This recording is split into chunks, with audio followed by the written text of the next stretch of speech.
लंकामुरा इलाके के प्रसन्नजीत दास को आखिरकार पुलिस ने उषा बाजार में नाबालिगा के अपहरण के मामले में पकड़ लिया। पश्चिम अगरतला महिला थाने की पुलिस ने आज उसे अगरतला एमबीबी एयरपोर्ट से गिरफ्तार किया। पता चला है कि पश्चिम अगरतला महिला पुलिस को गुप्त सूचना थी कि प्रसन्नजीत दास नाबालिगा लड़की को लेकर बेंगलुरु से हवाई जहाज से अगरतला आ रहे हैं। उसी खबर के आधार पर पुलिस पश्चिम अगरतला महिला थाने की ओसी मुमताज बेगम के साथ एमबीबी एयरपोर्ट परिसर में बैठी रही। उसके एयरपोर्ट से निकलते ही पश्चिम अगरतला महिला थाने की पुलिस ने प्रसन्नजीत दास को गिरफ्तार कर नाबालिगा लड़की को थाने ले आए। शासन के नियमों के अनुसार आईजीएम अस्पताल में प्रसन्नजीत दास की और नाबालिगा लड़की का कोरोना परीक्षण किया गया और नाबालिगा लड़की को कोरोना पॉजिटिव पाया गया। इसीलिए नाबालिगा लड़की को जीबी अस्पताल के कोविड केयर सेंटर में भेज दिया गया। वही प्रसन्नजीत दास को पश्चिम अगरतला थाने के लॉकअप में रखा गया। उसके खिलाफ पहले अपहरण का मामला था, लेकिन आज पश्चिम अगरतला महिला थाने की पुलिस ने अपहरण के मामला दर्ज कर उसके दुष्कर्म का मामला दर्ज कर लिया है। बाल संरक्षण आयोग के अध्यक्ष नीलिमा घोष नाबालिगा लड़की के परिवार के साथ प्रसन्नजीत दास के गिरफ्तारी की खबर पाकर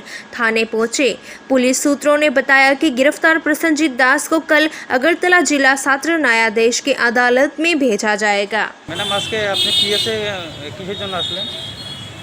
গতকালকের থেকে খবর মেয়েটা আমরা যেখানে 7 তারিখে ওই অমরপুরে গেছিলাম মেয়েটার খুঁজে, তো সেখানে তো আমরা খোঁজ পাইনি। তবে একটা জিনিস আমরা বুঝতে পারছিলাম যে পরবর্তী সময় হয়তো এটা বেরিয়ে আসবে, নিজেই ফোন করবে। মেয়েটা নিজেই মেয়ের মাকে ফোন করে বললো যে আমাদের জন্য টিকিট পাঠাও, আমরা আসছি।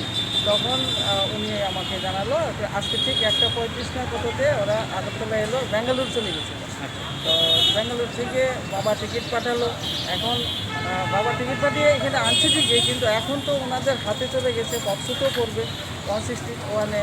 তারপরে যে ধারা আছে সেই ধারা মোতাবেক সেটা অ্যারেস্ট হবে এবং মেয়েও একটা অর্ডার হবে।